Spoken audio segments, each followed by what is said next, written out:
Greetings, kindred. So we're coming up to the end of the year now, into 2024, and we're going to be heading into 2025. Wow, it's gone so quick this year. For me, it has anyway. Apologies for not getting a video out for the full moon on the 15th of December. And it's really strange, actually, because I missed the full moon before that on the 15th of November. So I missed both the 15th of November full moon video and the 15th of December full moon video, which I thought was quite uncanny since I've been speaking about the number 15 probably for most of this year. And the sun was at 15 degrees Libra on the 15th of November, and the sun was at 15 degrees in Ophiuchus on the 15th of December. Now, on the 15th of November, I know Mercury was in pre-shadow and was kind of just gone over my natal sun and Mercury, actually. So, yeah, there was a lot of absent-mindedness going on with that energy. So that was pretty explanatory for me because I just lost track of time. And on the 15th of December, well, I was laid up with flu. I had flu for like nearly 2 weeks, so I just wasn't well enough to do a video. But yeah, I found that really uncanny. Now, I talk about the number 15, about it being about the abuse of power and repercussions for that. But you know, that's only for those that really have done wrongdoing. Do you know what I mean? For those of us that have been in our wisdom, that live by our morals and principles, that have empathy and compassion for humanity, that number is actually very good for us because it really does support us. So it's just those that abuse it. I mean, it is the number of Saturn, or one of Saturn's numbers. And, you know, Saturn can be a karmic number.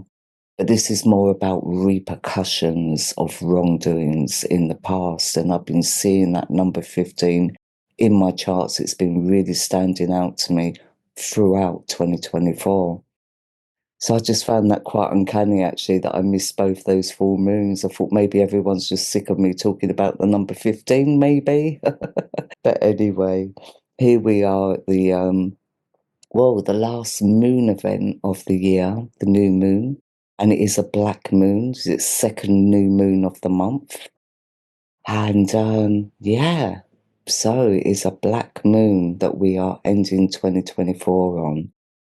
And it's kind of a mixture of energies I'm seeing here. You know, it does seem to be a continuous, ongoing cycle, though, that's been going on all throughout this year, like I said, with the number 15 and with repercussions and things coming out in the media and certain exposures going on, you know, and I feel that's going to take us into 2025 anyway. But with the moon here, oh, well, let's give you the times first. So the new moon will begin on December 30th, 2024. At 22:26 in the GMT time zone, at 17:26 in the EDT time zone, and the new moon will begin on the 31st of December at 9:26 in the AEDT time zone. So the moon and the sun will both be in the sign of Sagittarius at 13 degrees, conjunct Pallas, who is at 15 degrees. So I do get a 15 in there. Now, to me, like 13 actually is very much influenced by the sign of Aries. And we have Uranus in Aries, retrograding actually still in Aries at 24 degrees here. Now, 13 on the chart wheel, on the True Lifetime chart wheel, or the 13th house, is the house of Aquarius, which Uranus rules. So there's definitely a connection going on here. And, you know, we do have Saturn in Aquarius, and Saturn is the ruler of Capricorn, where Venus is stationed right now. So overall, I would say there's this shift going on in consciousness. There's this with the Aryan, oh, and of course, which I should have mentioned as well, is that 16 is influenced by Mars, who's in retrograde in Cancer at the moment. But Mars is the ruler of Aries. So can you see the connection here? I mean, Mars is in opposition to Pluto and the goddess Ceres. So, still, like I said, Ceres is all about, our childhood abuse issues or childhood abuse issues coming to light. 8 is also the number of Saturn as well in numerology.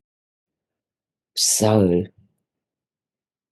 I feel there's a collective recognition now.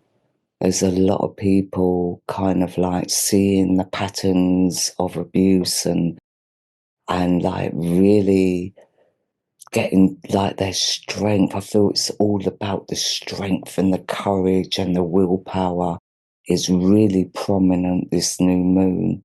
I think, there's not any kind of like shock or dismay at what's going on at the moment. I mean, for the last few years, it's been constant, one thing after another, where most of the time, many of us have been feeling pretty exhausted with it all. If we haven't been going through stuff like within our own environment, we have definitely been witnessing stuff on a global level. It's been quite concerning. I just feel like as the year ends, there's all this optimism, all this hope for the future. And we do know there's shifts and changes going on along the way, but we still got,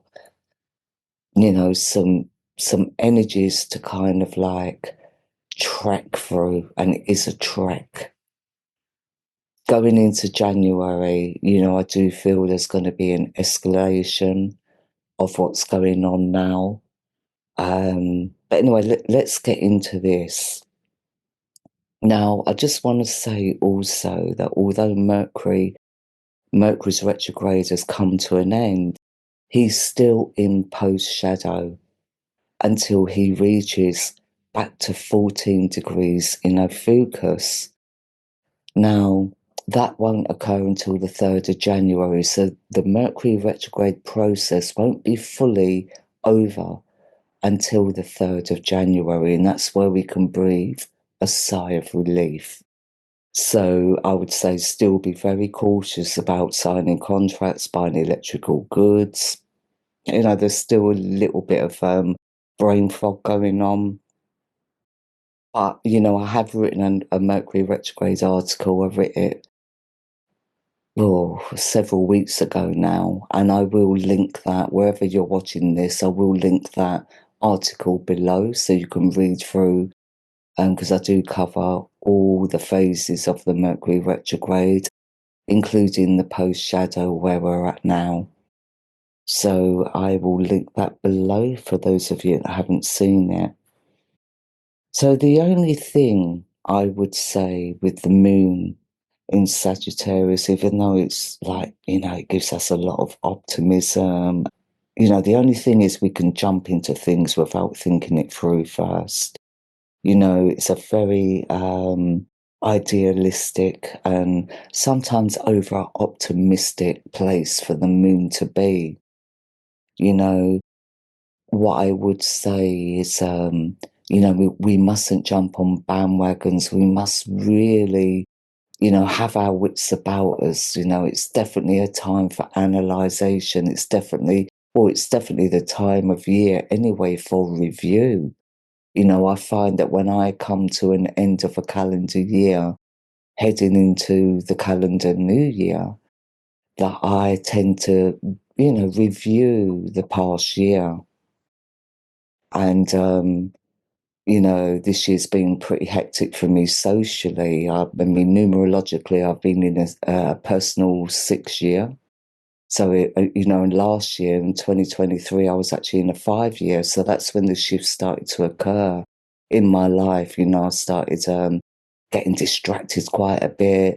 And this year I've just been, all over the place, really, catching up with people, just socializing. And I think I needed that break anyway, because, when I took up 13 Star Sign Astrology in late 2013, I did tend to shut myself off for several years. I popped out here and there, but very isolated within myself. I don't know what I was going through at the time. I knew there was stuff coming up because, as you all know, I do work with like psychic readings as well, and I do have mediumship abilities. And I was being told from 2016 that the shifts were changing, that there was this big dark cloud hanging over my head for years. I knew big things were coming, but I couldn't put my finger on what they were, or it was hard to imagine what they were. Do you know what I mean? And here we are now. We're not out the other side yet, but we are kind of all adapting to all this new energy that's been coming in. And honestly, since 2016, it's been coming in fast and furious. There hasn't been a break for those of us that are tuned in, energetically to the ethereal realms. It has been a constant bombardment of information. And like I said, before, I don't consider myself a light worker, although we do have some amazing light workers out there. And even I turn to them, for guidance. But I consider myself to be a shadow walker, maybe in my background, or it's just my path. I walk in between the dark and the light. And I feel that is the narrow path. And that's the path that I'm personally meant to be on. So, some people accuse me of being negative in my readings, but I feel I'm just being realistic. I try and give both sides of the coin, the good and the bad. But at the end of the day, we're all here on our own paths, and, I'm just doing what I feel I should be doing. But anyway, I do feel this new moon. There will be a lot of healing around, a lot of healing energy, or a lot of healing energy is needed. I see some of us becoming guidance counselors. Guidance counseling will be needed, especially with this opposition with Chiron and the goddess Vesta. So I feel maybe we can be looking too deeply into our wounds, into, our past issues, whether they be around abandonment or, Vesta is all about our spiritual values, that fire within, that passion, that spiritual awareness. But in Virgo, we can be over analytical of that, So I do feel that there is definitely a need for us to concentrate and focus on our own healing. Maybe some of us may feel unappreciated or undervalued. It's that kind of energy, especially with the goddess Vesta in Virgo. We can be kind of feeling like we're not being heard, or we're not being respected. And I feel that's an escalating, and I really do feel that's with the issues going on globally with our governments and stuff like that. So it's wherever you're at on your path is how it's going to affect you and your maybe ideologies, or, your belief structures. So, but with the moon in sextile to Saturn here, that does actually give us the patience and the persistence to be, to take things more slowly, to be a little bit more level-headed. You know, although it can feel a little bit mundane at times. But like I said, with the moon and sun at 13 degrees in Sagittarius, conjunct the goddess Pallas at 15 degrees, with the Martian energy and the Aryan energy and the Aquarian energy. I mean, this is all about freedom fighters. So I do feel there's going to be an escalation of that and putting wrongs right. So that's going to be a continuation taking us into 2025. Chiron is in trine to Mercury, who is in post shadow. So again, I feel like talking therapies or being the speaker healer, healing through words, you know, guiding others through our own experiences. I do feel that would be a good way to go, especially if you're a light worker out there. I definitely feel like some uplifting energy put out there to the communities, whatever communities you're in. I feel that will be very good as well. So I do feel we need to be uplifted a little bit, because even though we're seeing patterns, we've got that strength of will within us, we still also need that boost of like positivity as well. Although, you know, we shouldn't be overly optimistic and blind ourselves to the reality of certain situations.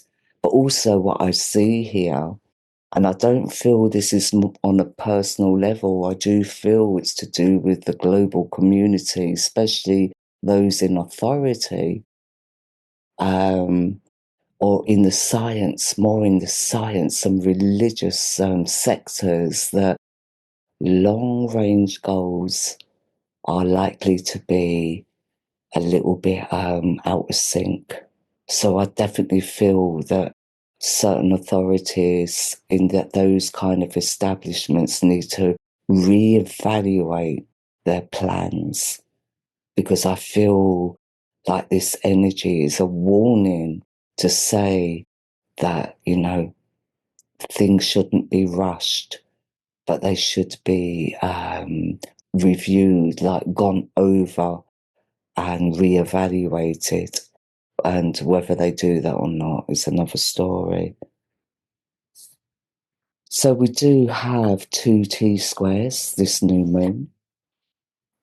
With the first T-square, you know, we do have Jupiter, who's retrograding in Taurus at the moment, in opposition to Mercury, who's in post-shadow in the sign of Ophiuchus.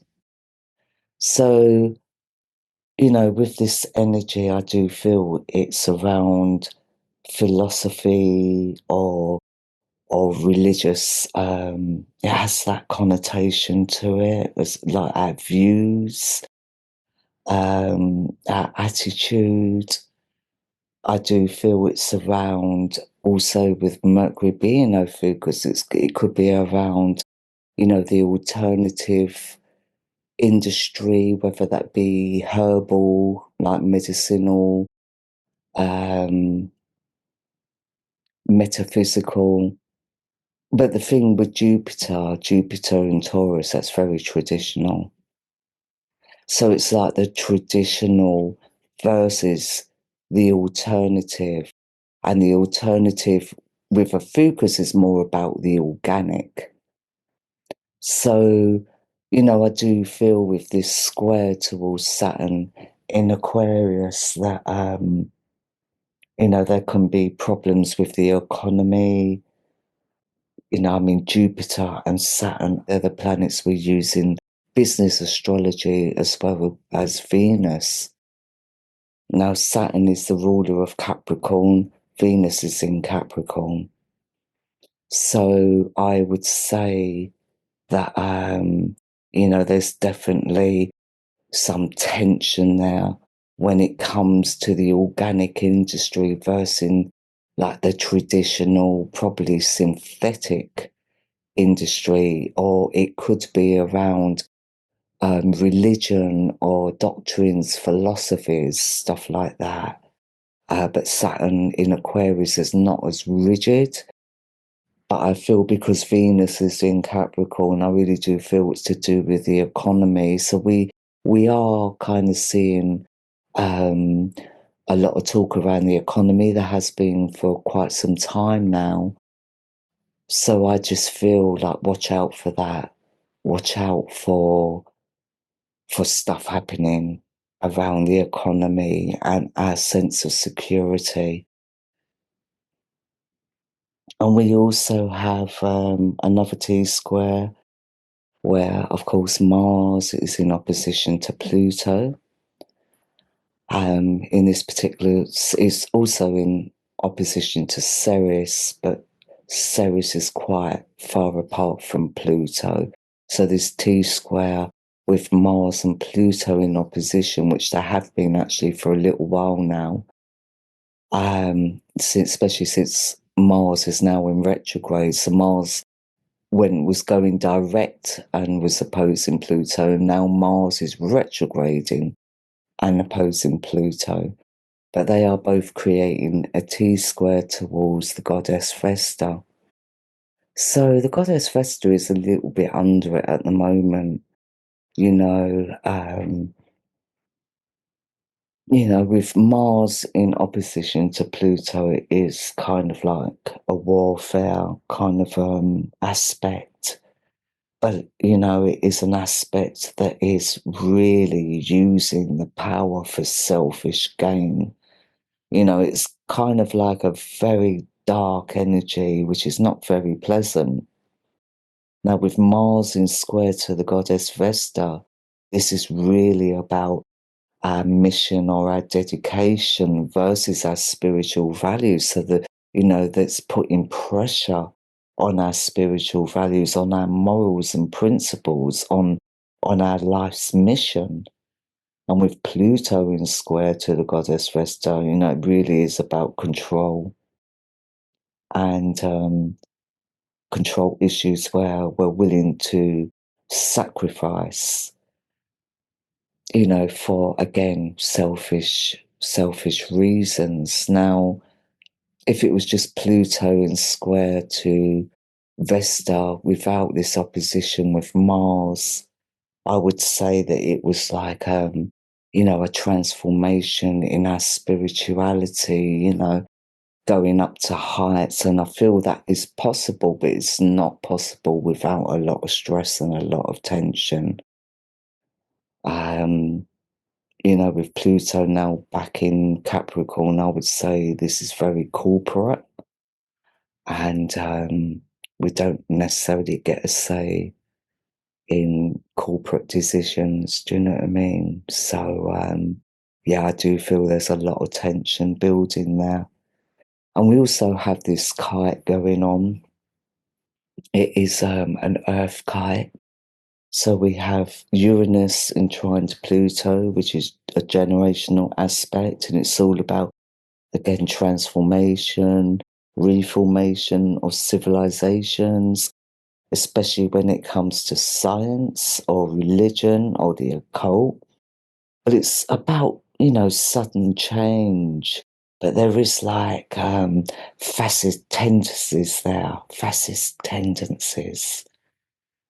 And with Pluto in trine to the South Node, again, it's like a transformation of social trends and customs, and these will be instigated by certain events that take place within institutions or cultural attitudes. So it's a very manipulative energy. But then we have the South Node in trine to Uranus, which gives us good intuition, and we can take advantage of these sudden changes, when it comes to public opinion. So I'm just seeing like red flag. That's the words that came to my mind when I was first, researching these energies. I was thinking, wow, will there be that? We'll have to wait and see. So I think any events that do take place, I really do feel that we shouldn't like jump on the bandwagon. I think we need to take a step back and review it, review it, and follow our own instincts about it. And at the top of the kite, we have the North Node and Neptune in conjunction. Now, I haven't really spoken about the Black Moon in conjunction to the South Node, because this isn't really a conjunction when it comes to the Black Moon. For the Black Moon to be affected, she should really be within 4 degrees, but in this case, she's within 6 degrees, so there's a little bit of space there, because that means she's not blocking the energy of this opposition and conjunction with Neptune and the nodes. So Neptune at 5 degrees in Pisces is showing me there's a shift in consciousness, and it is on a global level, or definitely a community level, and 9 is an ending of a cycle. So there's definitely a shift going on with the way people see things, the way people think about things. There's definitely a shift. And I'm seeing a lot of turquoise energy around that, a lot of healing energy, a lot of brightness, clarity. So, I think it's like pretty positive in the sense that there's a lot of magic in the air at the moment. A lot of gifts and talents are emerging or coming to the surface. A lot of communities coming together. There's a lot of connecting energy here. So as much as there's like, all this manipulation and stuff like that going on, I also feel there's this like expansion of spiritual awareness, this expansion of spiritual consciousness. And that's definitely going to be taking us into the new year. But anyway, kindred, I'm going to leave it there. And as always, I'm sending you peace and much love. Take care.